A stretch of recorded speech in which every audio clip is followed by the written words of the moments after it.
Ngalakin kadijan yung boja. Hi everyone, my name's Guy Curtis and this is my re-recording of my keynote presentation for the European Network of Academic Integrity Conference 2021.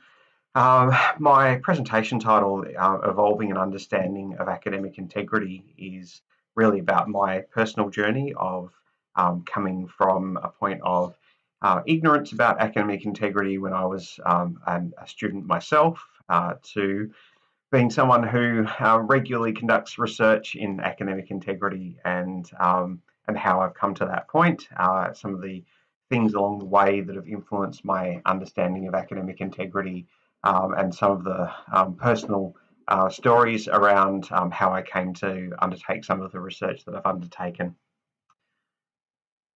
Before I begin, I want to acknowledge that I'm speaking to you from and as a representative of the University of Western Australia. We acknowledge that our campus is situated on the lands of the Whadjuk people of the Noongar Nation, and that remains their spiritual and ancestral home. And we pay our respects to their elders past, present and emerging. My presentation, I'm going to begin with a timeline to give you an understanding of where I've been and when, leading to talking about my first research in academic integrity and how I put some lessons from that into practice, and then further research that I've engaged in academic integrity and some of the circumstances that have inspired me to think about that. Then I'll tell you about a little bit about the Tertiary Education Quality Standards Agency, or TEQSA, project that I was involved in the past couple of years, and what I'm currently working on in academic integrity research. So starting back in 1993, I was a first year undergraduate student at Murdoch University here in Perth, Australia, where I enrolled in my degree in psychology. And as a new student, I didn't know anything about referencing. It wasn't something that we were taught in school. So putting a name and date and quotation marks and things like that on material that we got from other sources was something that I had to learn entirely from my first year. And I was taught a couple of different styles of referencing, Harvard and APA, and I had to figure out which was which and how they were different and how to use them. And one of the things I often think about when I'm thinking about teaching students about academic integrity is that very often it's a new thing to them to do something like referencing, and how we might teach them well to do that and what they can reasonably be expected to understand at various levels. In about 1997, I read a book that I'm going to tell you about on the next slide, which gave me some interesting insights. In 1998, I commenced my PhD at the University of Western Australia, and I started having my first experiences of being a tutor or teaching assistant, depending on the language you use. There I first encountered cases of plagiarism and academic integrity breaches, which I found interesting at the time. When I completed my PhD in 2002, I got my first full-time academic job at the University of Western Sydney, where I was for 7 years. And in that time, I started doing both academic integrity research and trying to improve academic integrity education. In 2010, I moved back to Western Australia to Murdoch University, this time as a staff member rather than as a student. And around the same time, or just after, I completed a graduate certificate in higher education teaching, which included a Scholarship of Learning and Teaching unit, which was particularly formative for me in teaching me about how to do educational research better than I had been. And certainly my contributions to academic integrity research have been much more frequent since having done that. In 2019, I moved to the University of Western Australia as an academic, and that was the year also that the Academic Integrity Project for TEQSA with Tracy Bretag was something that I was involved in. So this is sort of my journey, but I'm going to start really more around 2004 with my first academic integrity research. But before I get there, Exam Scams. Exam Scams is a book written by, I think, a mathematician from an Australian university in Sydney. And it was basically a collection of stories of cheating that students had engaged in different countries and in different ways. And I heard about this book on the radio and thought it was interesting, so I went out and bought it and read it. And this was about 1997. So the book was published in 1996. And what I noticed with this was that the university's exam practices, where I was a student at the time, actually changed in a way that coordinated with this book having been out and starting to become public knowledge. So within the book, there are stories about how students had snuck notes into exams in hats or in drink bottles. And the university where I was studying at the time banned hats from exams. They banned non see-through water bottles. And what that sort of demonstrated to me was that when people are finding new information, universities put these things into practice, and that's quite interesting. So in 2004, I was approached by a student, Amanda Maxwell, to supervise her research in her Masters of Educational and Developmental Psychology. Amanda had been an English language teacher in China, and she was interested in differences between the learning approaches of Asian and non-Asian students. There was, at the time, and still exists, theory that says that Asian methods of educational instruction encouraged copy and paste and verbatim copying, and plagiarism wasn't considered as serious in Confucian-based Asian cultures as in Western cultures. So Amanda undertook this study looking at the incidence, understanding and perceived seriousness of 7 types of plagiarism, comparing local Australian students with Asian international students. And we predicted, based on the theories, that Asian students would plagiarise more, think that plagiarism was less serious, and be less likely to understand that various activities constituted plagiarism. The types of plagiarism we measured were published in a paper by Walker, who defined 7 different forms of plagiarism. The first couple I need to point out, starting with illicit paraphrasing, the second one, paraphrased material without inline acknowledgement of source. So essentially, you've got ideas or information from somewhere and you don't put a name and date citation on it. Sham paraphrasing is where people copy something verbatim, so they should be representing that as a quote if referenced incorrectly, but instead they reference it as though it's paraphrased, so maybe putting a name and date on a quote but not quotation marks or a page number. Ghostwriting is having something written by a third party we would now define as contract cheating. What we did in this study was we gave students scenarios that represented the forms of plagiarism. So the first one that I've got here is an example of sham paraphrasing. Someone copies a sentence directly from a journal article into their assignment. The student writes the name of the author and date in brackets, but does not include quotation marks or a page number. So they're representing a quote as if it was paraphrased. We then ask students whether they consider this to be plagiarism, whether they think it's serious, and how often they've ever done a similar thing. So instead of saying to students, have you ever plagiarized? And students may be saying that they hadn't because they didn't know that they had, we were giving them an example behavior and saying, have you ever done something like this? Okay, so what we found was that there weren't particularly strong cultural differences, and in fact there weren't statistically significant cultural differences between Asian international students and Australian students on the 7 different forms of plagiarism or cheating.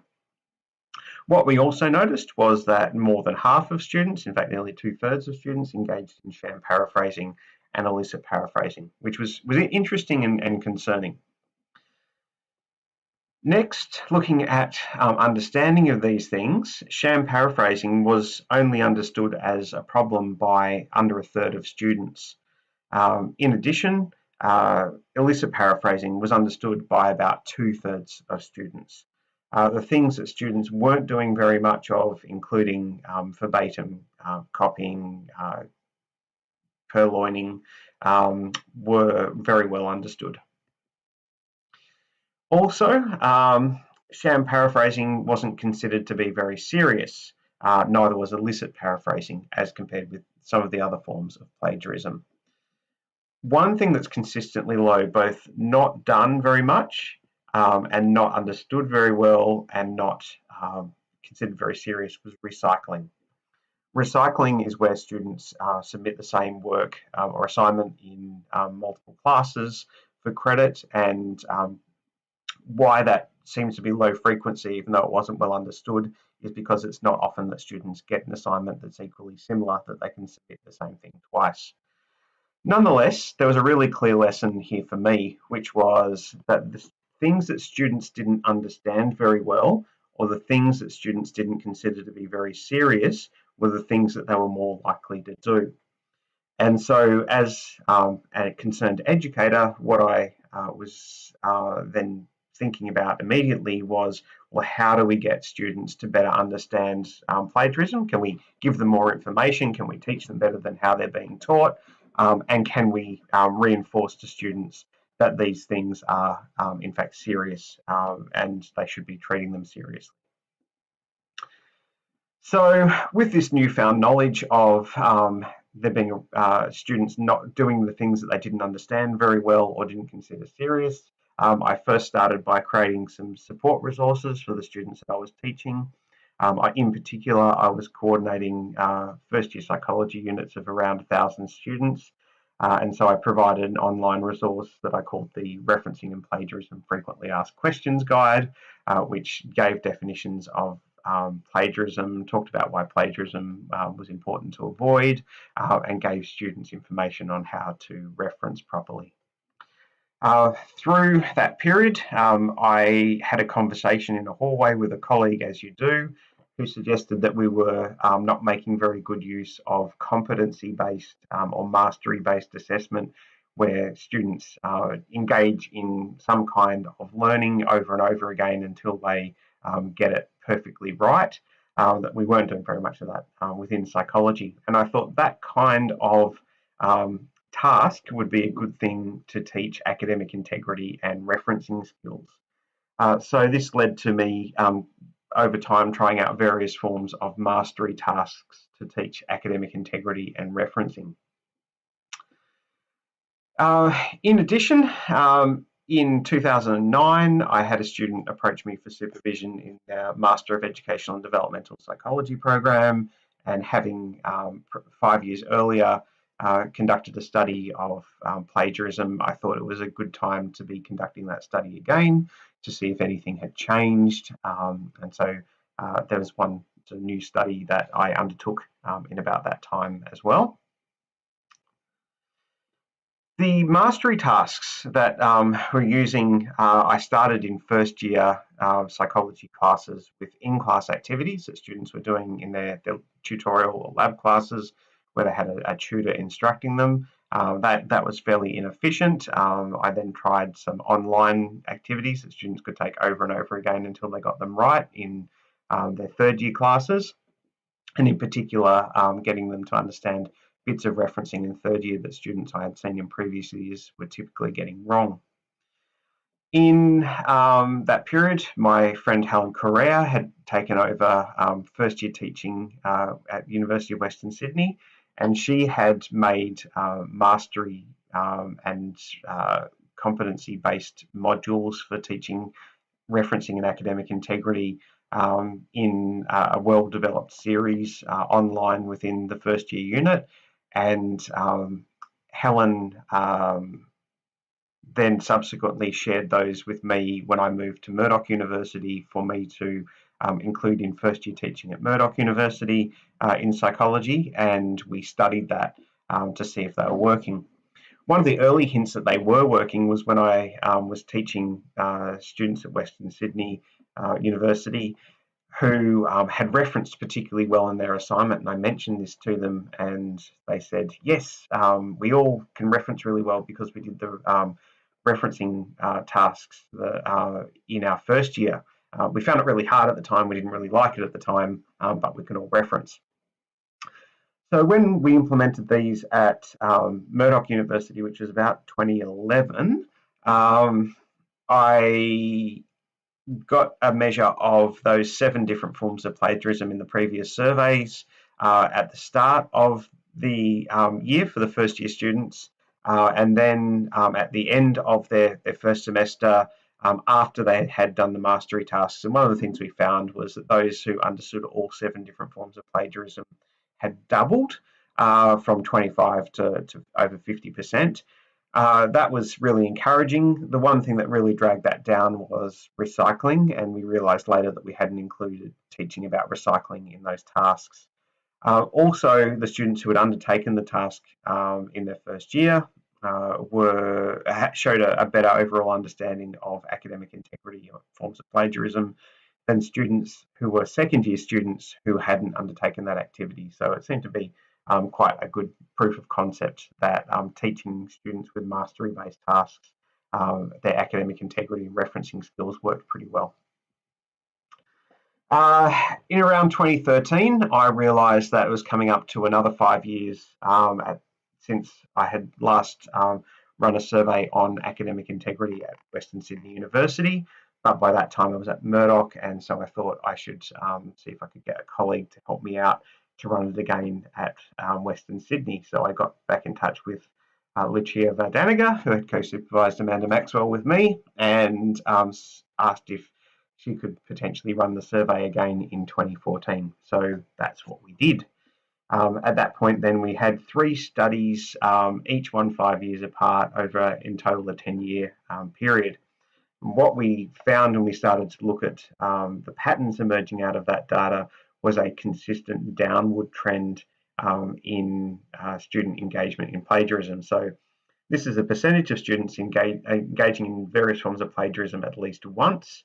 And if we take any form of plagiarism at least once, the top line, it was 82% in 2004, 74% in 2009, and 64% in 2014.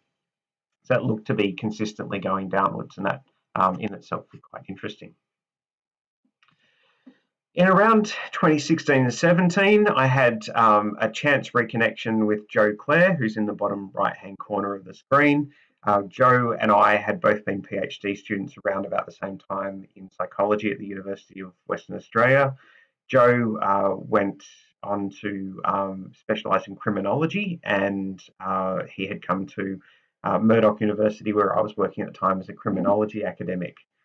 Jo had started to get interested in contract cheating, and so meeting up with him has led to some continuing interesting research.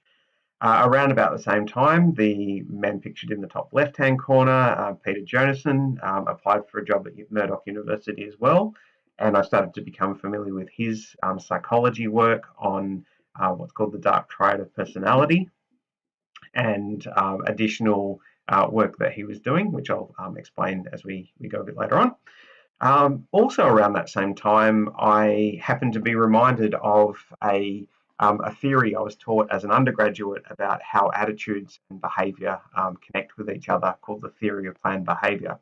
And the reason I was reminded was I agreed to review a paper for a journal where that theory was applied.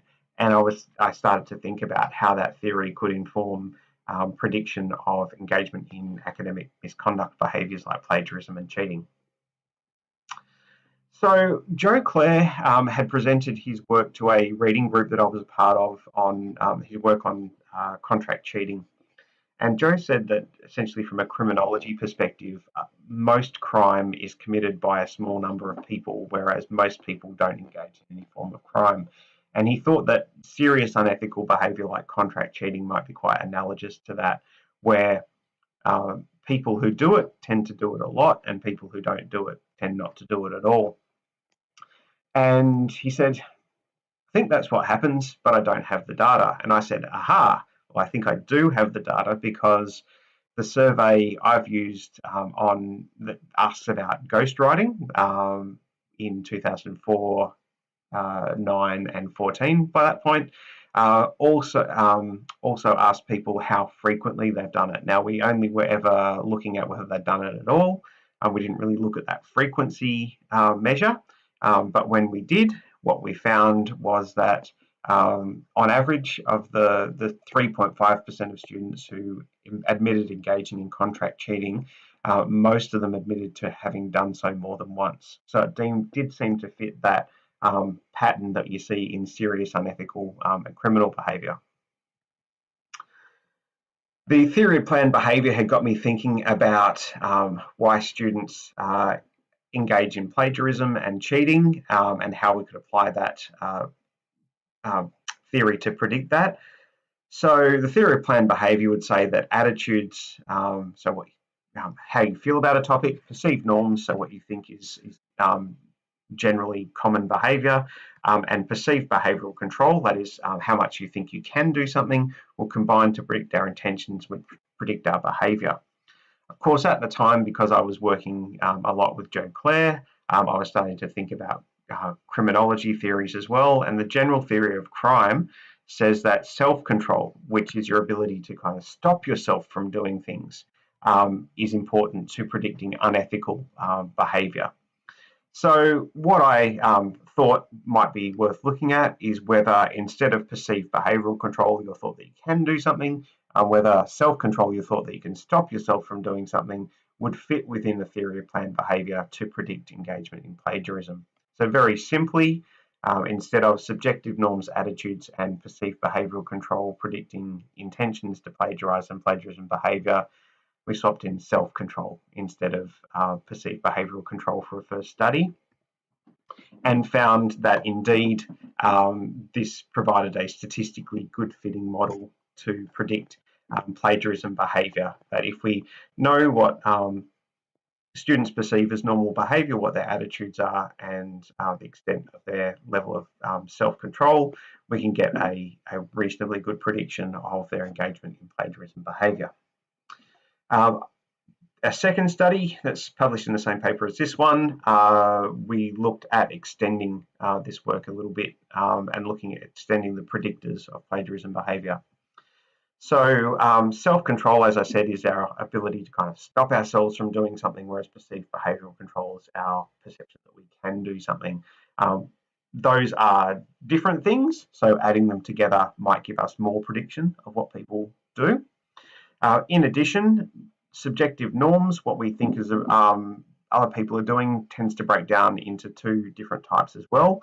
Descriptive norms, what we think is what people would normally do in a situation, and injunctive norms, which is what we think people should do in a situation.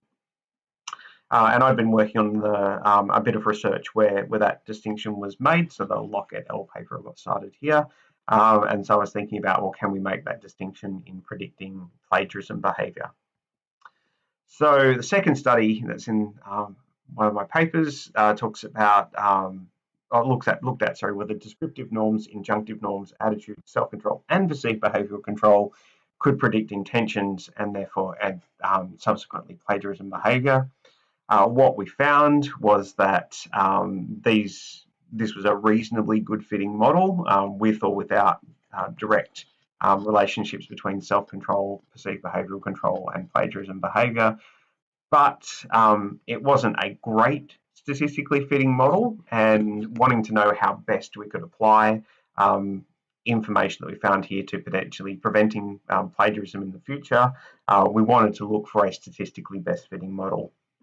And what we found in doing that was that, in particular, norms, descriptive and injunctive norms, predicted plagiarism directly, and injunctive norms in particular was quite strong. Now, what injunctive norms are, as I said, is what people think is the right thing to do, and that's sort of good news to think that those are a big predictor of plagiarism intentions and behaviour, because you can manipulate what students think is the right thing to do in a situation by what you tell them, how you educate them, what policies you put in place, and so on in relation to academic integrity. Around 2008, I started thinking again about the next 5-year study at Western Sydney University, and I also started thinking about, again, being in 4,000 kilometres away in Perth, how I was going to get that data collected and who I might work with at Western Sydney University. At that point, my friend Lucia Vardenega had retired from Western Sydney University, or University of Western Sydney, but my previous PhD student, Kel Tremaine, pictured here, had been working at Western Sydney University for a couple of years at that point and was getting accolades as a good teacher. And so I thought Kel might be interested in engaging in some of academic integrity research. So I got in touch with him, and he was. As a consequence, we were able to get data in 2019, such that we now have data on understanding perceived seriousness and engagement in plagiarism at University of Western Sydney, which is now Western Sydney University, for 4 5-yearly studies over 15 years, so 2004, 9, 14 and 19. Now, the pattern we observed in those studies, I've been looking at in conjunction with the pattern observed in some other research that's looked at the similar or same measures of academic integrity, engagement by students, and academic misconduct by students, using this similar samples of students over time. And what we can see is that the trend appears, at least in about the last 25 years, to be downwards, which is good news. That downward trend seems to be associated with better academic integrity education and technological advances like text matching software. But of course, this is data through to 2019, and we don't know what effect the plagiarism, the COVID pandemic has had on plagiarism and cheating. And a lot of us suspect that coronavirus pandemic has not been good for academic integrity. Okay, now, having fairly consistently found that rates of engagement in contract cheating were low, or at least only around about 3% of students admitted to engaging in commercial contract cheating, we're wondering why it might be the case that students engage in commercial contract cheating. Obviously, finding a good sample of students when only a small number do it is very hard. If you wanted to find 30 students, if it's something that 3% of students admit to, then you'd need to survey 1,000 students. So that seemed very difficult. Having seen Peter Jonassen's work, he had given a presentation that I attended on why people in relationships don't break up, where lots of research had been on why people do break up.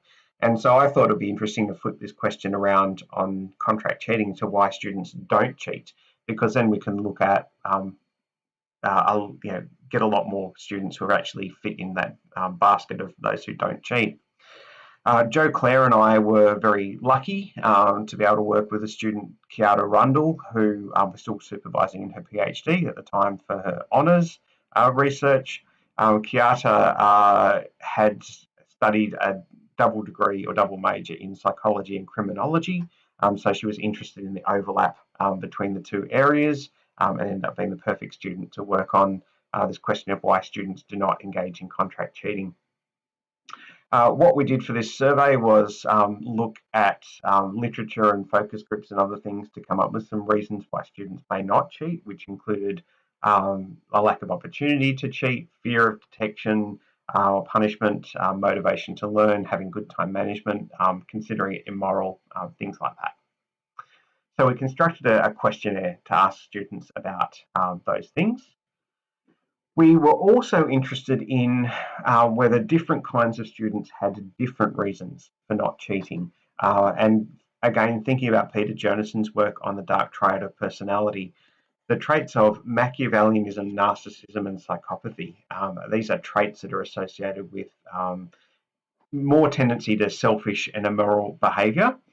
We thought that students who are high on these traits wouldn't think that morals and norms were a reason to avoid contract cheating. In general, these students are more likely, or people with these traits are more likely to engage in immoral, non-normative behaviour. So we didn't think that they would be persuaded from not cheating by morals and norms. However, in particular, students high in Machiavellianism and narcissism want to give a good impression. So they wouldn't want to be caught doing the wrong thing, even if they're more likely to do the wrong thing. So we thought that students high in Machiavellianism and narcissism in particular would be worried about being caught and punished for engaging in contract cheating. So what we did in our study was we defined contract cheating and asked people if they'd ever done it. If they had not done it, they were directed to our questions for about their reasons for not cheating, and then they were given various psychological measures as well about self-control and the dark triad of personality and other things. What we found is that students typically indicated that the reasons they didn't cheat were because they were motivated to learn or because they thought it was immoral and not normative. Fear of punishment was not as big of an issue for why students didn't cheat, and lack of opportunity was not considered by students as a big reason for not cheating. What we found consistent with what we predicted was that students high in Machiavellianism and psychopathy didn't particularly endorse morality and norms as their reasons for not cheating, but students high in Machiavellianism and narcissism did endorse fear of punishment and detection as a reason for not cheating. One of the things this says is that even though there's a constellation of personality types in the world, there are just some people who are more likely to cheat than not. There are still reasons why those people won't cheat, and knowing about them can be helpful. Okay, so the TEXA Academic Integrity Project, the Tertiary Education Quality Standards Academic Integrity Agency project. I think how I came to be involved in this is worth telling you about, again, by way of how personal relationships and knowing people and things like that lead to thinking about things and doing things that we end up doing in our lives working in higher education. My student, Kiara Rundle, who'd done the research on why students don't engage in contract cheating, had gone and presented on that research at a conference. At that conference, she met Tracy Brettag and Rowena Harper, who had been working on a large survey of contract cheating in Australia. They were impressed with Kiara's skills, and so they thought that she would be good to have to help them with the data analysis on their research, and so she ended up doing some work with them. In addition to that, that gave Tracy a better idea of what I was doing, because she and I only knew each other from having read each other's work, not actually having met previously. So when this project came up to deliver workshops and create a toolkit for academic integrity in Australia, Tracy thought, well, I haven't worked with Guy before and we need someone on the western side of Australia to do workshops over there. So she asked me to be part of this project, which we ended up winning the contract for, and it ended up being a whole bunch of fun. So what we did, we, with Christine Slade and Margot McNeil, created workshop content. We delivered that workshop in locations all over Australia. We got a bit of media attention. We created some new resources. We spoke to groups of academics and professional staff in universities all over the place. The bottom left-hand corner, there's me at the University of Western Australia doing the presentation for Western Australia.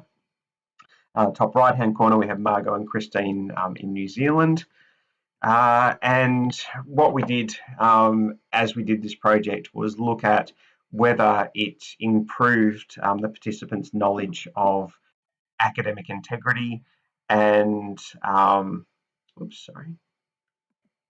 it improved participants' knowledge of academic integrity and their confidence in the academic integrity practices of their institutions.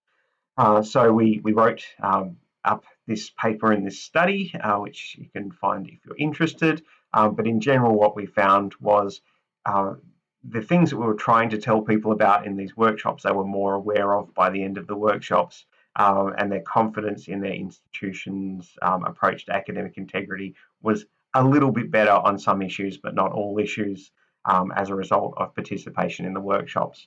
So this shows that even for staff who are interested in academic integrity, many of them were involved in academic integrity in their university, having experts deliver information to them can improve their understanding of relevant issues.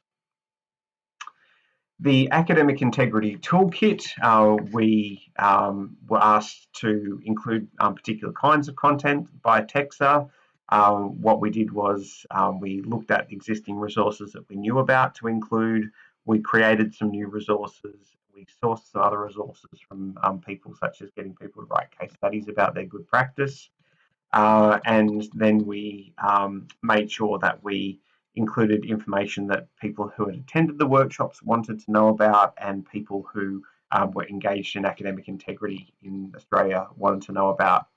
All of this led to the TEXA Academic Integrity Toolkit, which everyone is welcome to go and have a look at. There's some really useful resources in there that are welcome for that anyone around the world is welcome to use.